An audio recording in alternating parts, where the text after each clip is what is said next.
So hey guys, this is going to be a troubleshooting video on little hidden objects in Ableton.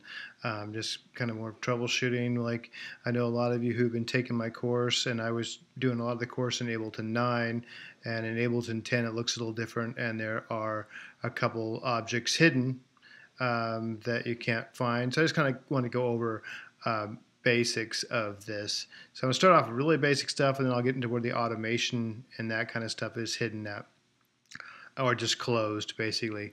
And so right off the bat, if you go down to the very bottom corners of Ableton, you're going to see these little arrows. You're also going to see an arrow up the top left up here. If you click on that, you may know this already.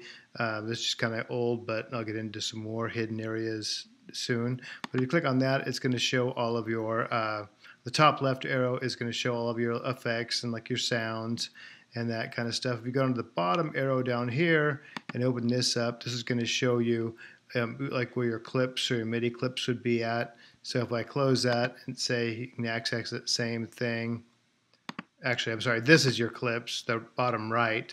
The bottom left is a window that shows information of anything you scroll over with your mouse. Like if I scroll over there, it'll show you this is a clip. If I come up here, it'll show you right there that this is the draw mode. If I go over to key, it shows you this is key. It also shows you a key command. See, so whatever I scroll over, my mouse will show up on this little block right here, and that's what this arrow is. That'll hide that. This window right here, which is by this arrow, up and down, is your clip. So basically, if I go onto a clip right here and I double click on it, it's going to open that clip window. And then if the information window is gone because this left window is closed. If I click on that, it'll show the information and move the clip information over. And then if you don't need the information, you can just close that. Also, if you don't need to see your effects and stuff and you want a little more space, you can close that. Okay, and then on the next little, I'm going to close the clip or hide it basically. Also, you can see right now on this, on my main screen, you don't see the mixing board and stuff, and that is over here. So if I click over here, it's going to open up my my I/O, which is going to my routing and master and that kind of stuff. Here is going to be your sends, which is your busing sends, and then and if you don't have any busing sends created, then it's not going to show it. And right here is going to be your returns. So if like when you bus something, it'll go to your returns right here. That'll be your master bus for your returns. If I don't want to see that track, I can just hide it. So these are just basically hiding different items. This is going to be your mute. So right here, if you want to hide your mutes, you can just basically click that, and it'll hide your volumes and your volumes and your mutes. D is just this little area right here, and that's not really for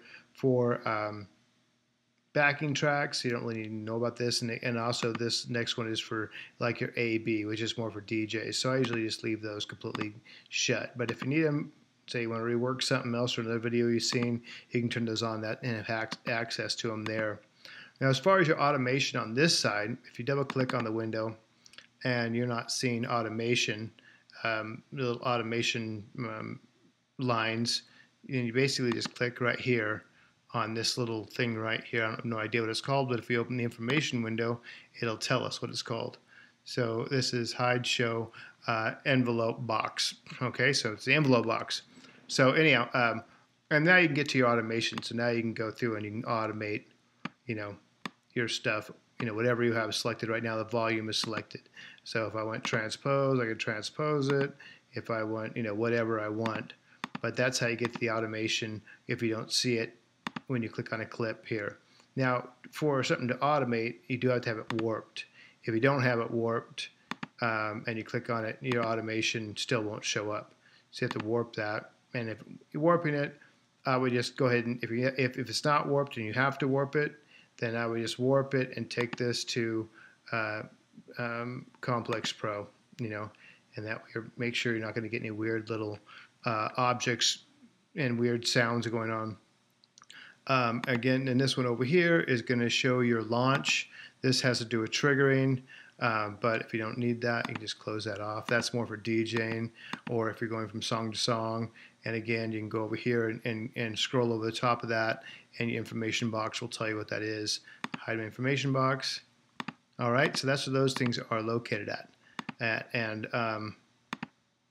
now we're going to go over to the second window over here, and that's how you go back and forth between windows if you don't know. Or you can just hit the tab key on your keyboard.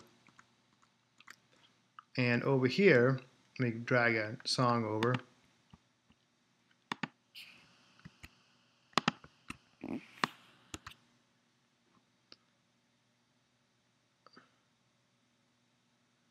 All right.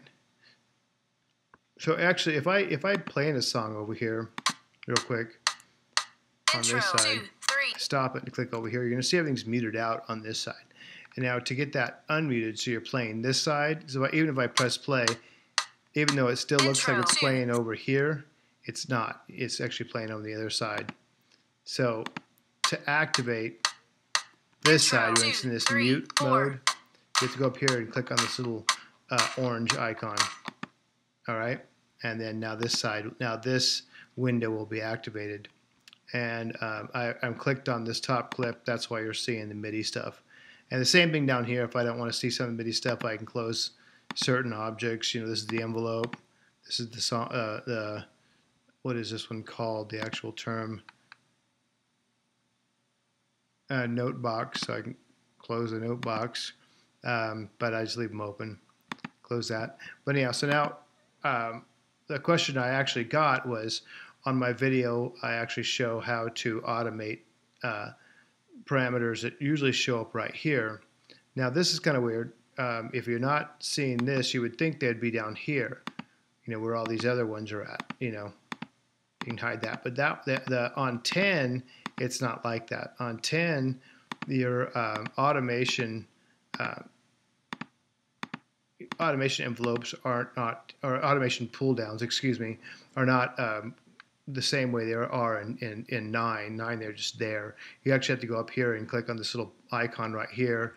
If I call up my info window and scroll over that, this is called show hide automation lines. So it's kind of a new thing they did for 10. So if I click on that, now your automation lines show up.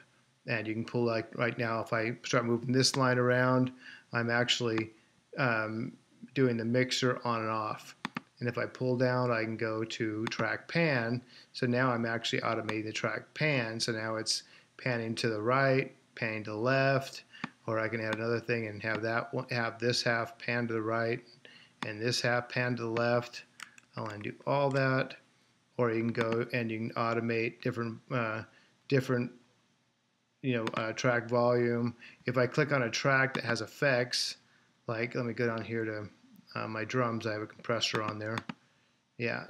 So if I double click also on the drum track there, you can see the effects that are on that track.